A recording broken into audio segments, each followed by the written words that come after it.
Welcome back.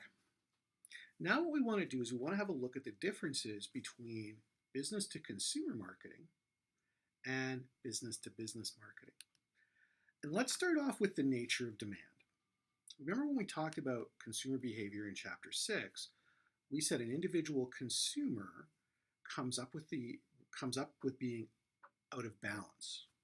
They notice that there's something in their life they need, and that generates their desire to go and purchase the product. That generates the demand. Now here's the problem. Where does that demand met? Or where is that demand met? Well, it's met at a retail store. So if you're the producer, let's use our Kellogg's Raisin Bran again. Let's say you get up in the morning, you go to have your cereal, you notice there's no Kellogg's Raisin Bran. You go, gotta go buy Raisin Bran today. You go to your grocery store. You buy the Raisin Bran. Great, you're happy. The problem is we now need to get that information to Kellogg's. Now, is Kellogg's going to send one box of Raisin Bran? No, that makes no sense. It's far too expensive to do all the ordering and all the shipping for one box.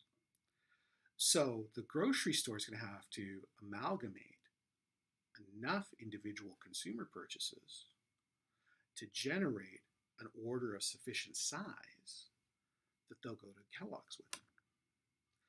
Well, that's what we call derived demand. In the business-to-business market, your demand is rarely direct. It's derived from the actions of the end user's customers. Same thing in the airline business. Does the president of United get up in the morning and go, yeah, gee, I think I should buy a new plane today? No. The way they decide to buy a new aircraft is they take a look at routes they want to offer. They take a look at the loads they're thinking will be on those routes. They'll take a look at their available equipment. And if they don't have enough available equipment, they'll go out and lease an aircraft. Or they'll take a look at the age and go, geez, we've got about 20, they're getting old, they're just about due for retirement. So if we postpone this decision for 2 years, we can put new aircraft into place. So then we'll go and place an order for 20 aircraft, which makes much more sense. We get a discount as a quantity. But that's all based on derived demand. It's the end users, consumers, driving how many units they require. And they, in turn, as the end user, go back and purchase it. Now, in the case of a retailer, the reseller goes back and purchases it. So that's the first thing, derived demand. The second thing is you're going to find, compared to consumers, business-to-business purchasers are pretty inelastic when it comes to pricing. Okay? Consumers will go out of their way to save 10 cents on something. Business-to-business people, not so much. They're not interested in you having a sale. If Boeing contacted them and said, hey, we're having a sale this week, Dreamliner's on for 40% off list. They're not going to derive a lot of sales from that, because the planning process and everything that goes along with it takes so much longer in the B2B side. So what you've got is a very inelastic pricing system. Now, the way business to business works on that is they're constantly working, especially when you have a tight relationship, they're constantly working between the user and the supplier to get the price down to the lowest level by sharing as much information as they can about specifications, demand patterns, all the things that are necessary to figure out an accurate cost. Where you see that as a consumer, Walmart. Walmart uses its computer power to accurately predict demand. Once it accurately predicts demand, it can go back to its suppliers and say, look, we're prepared to increase our purchases by 25%. But in order to do that, you need to lower your price by this. If you do that, you're still going to get a 20% increase in your profits, but we're going to get a price decrease that we can pass on to the consumer. Okay? So when you look at Walmart, low prices are the result of their knowledge of the consumer market, and then they're using that knowledge to go back to their suppliers. It's not some magical thing that just happens. Okay? So they're inelastic with regards to price, in addition to having derived demand. The next thing is business-to-business products also have what we call joint demand. So let's, for example, we'll stick with our Boeing example. So Boeing starts to build an aircraft. Well, that aircraft needs engines. So Rolls-Royce, Pratt & Whitney, GE will have to provide their engines. Well, that's joint demand.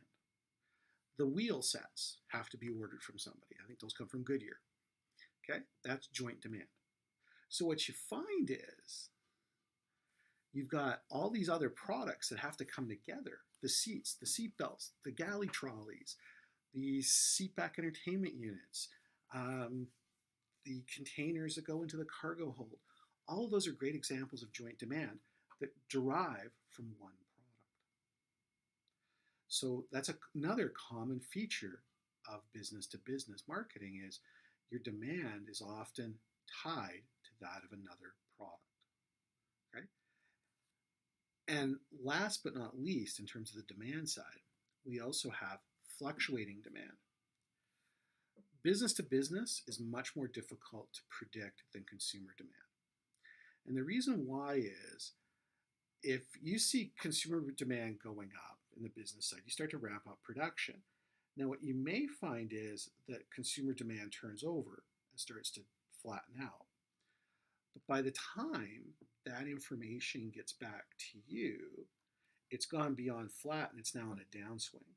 So what you find is your production levels tend to vary widely.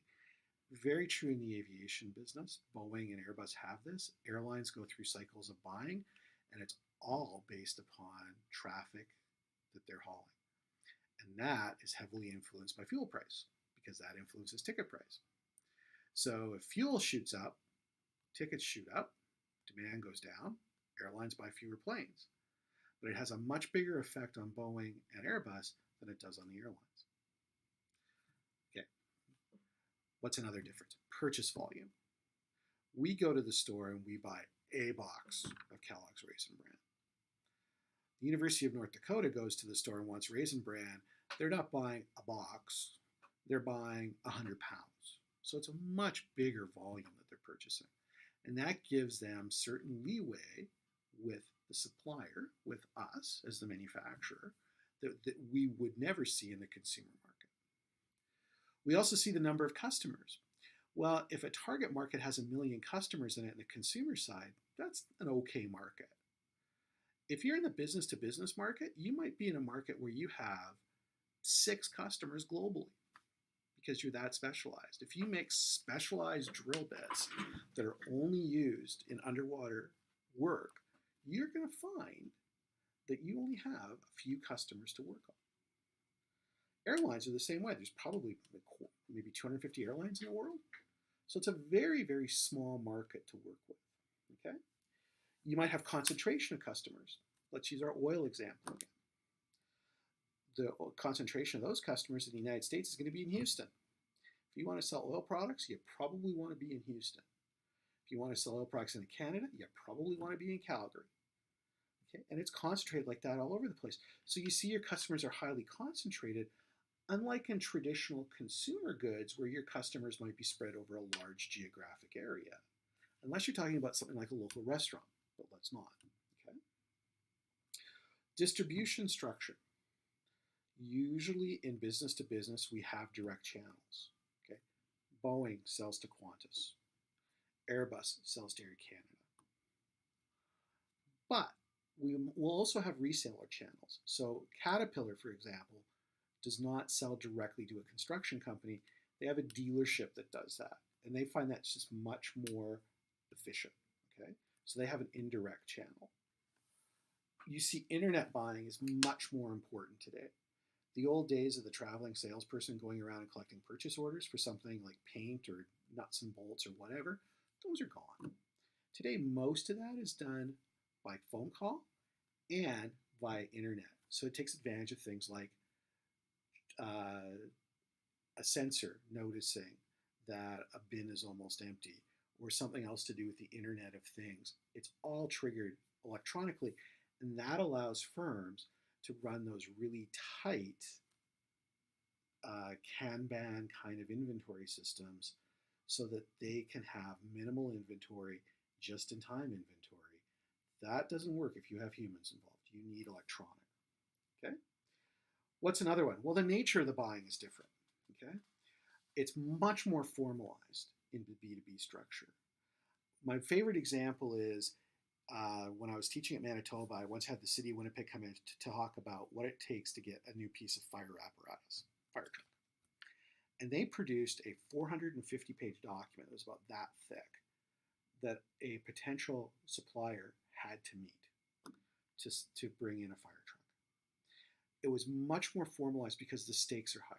Bigger money, for number one. Number two is this is more of a capital than an infrequent purchase, okay? And you usually want these pieces of equipment set up specifically for you. So if you take a look at the next video I have for you, it's another one about Qantas. This one is talking about Qantas buying Dreamliners and some of the things that they talked to Boeing about when they purchased a Dreamliner. So go watch that, come back, and we'll start back with the nature of the buying influence. Okay, nature of the buying influence. When we talked about consumer behavior and customers going out to buy, we said the customer had this state that was out of whack. And they usually looked at internal sources, but they may have looked at external sources for information.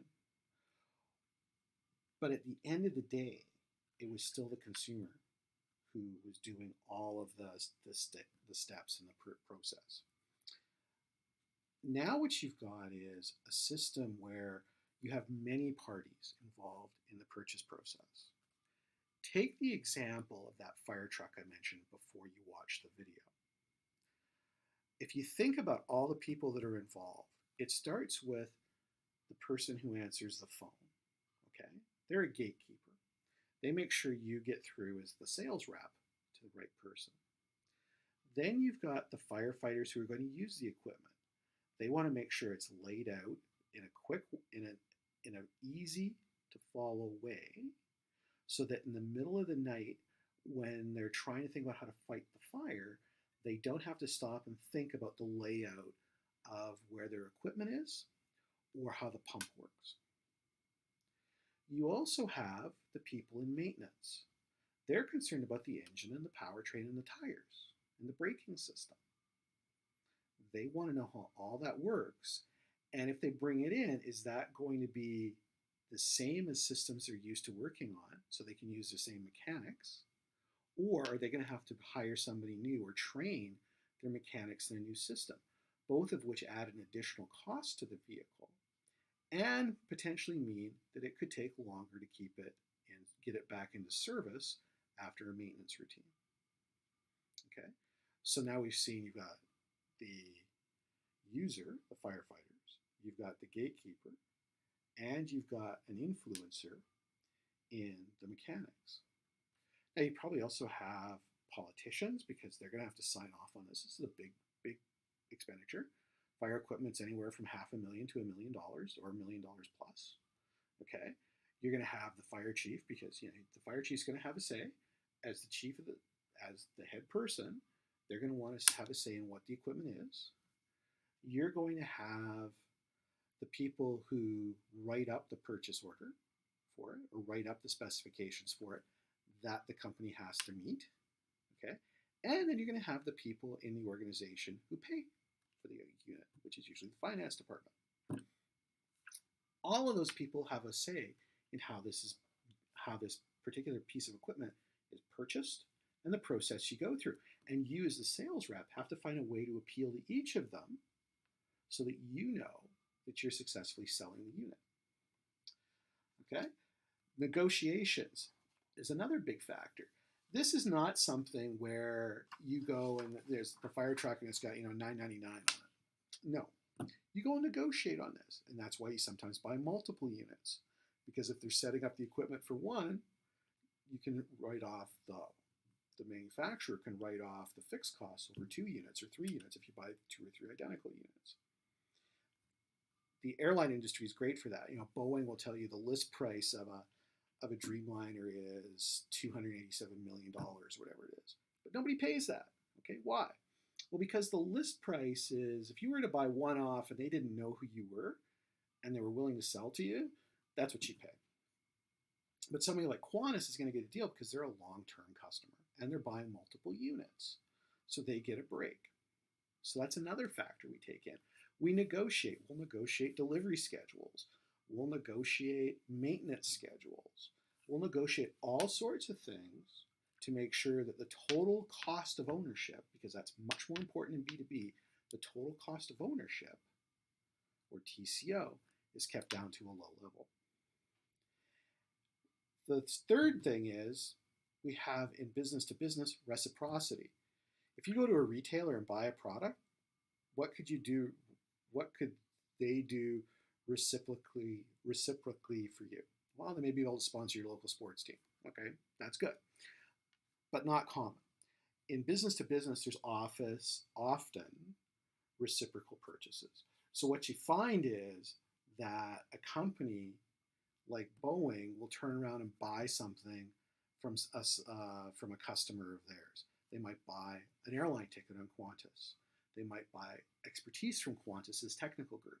But somewhere along the way, they're buying something back from them. That's very different than the way the retail operation works or the consumer side. We see more leasing. It reduces your capital costs, which if you're an accountant, you know is important. It allows you to acquire the latest products. So it's really good if you're heavy into the computer side or you want to make sure you're always up to date with your communications. And you get a lot of great tax advantages by going leasing. So you see a lot of products are leased. Everything from containers that are used in shipping all the way to locomotives and aircraft are all leased at some point. And the last thing is, compared to the consumer side, there is a much bigger emphasis placed on personal selling in business to business. We don't do as much advertising. We do a lot of personal selling because the products are complicated, the products are expensive, and the products are being heavily modified for individual customers. All right, that takes us to the end of what makes business to business different than business to consumer. When you come back, we'll do part 3 and discuss the types of business products.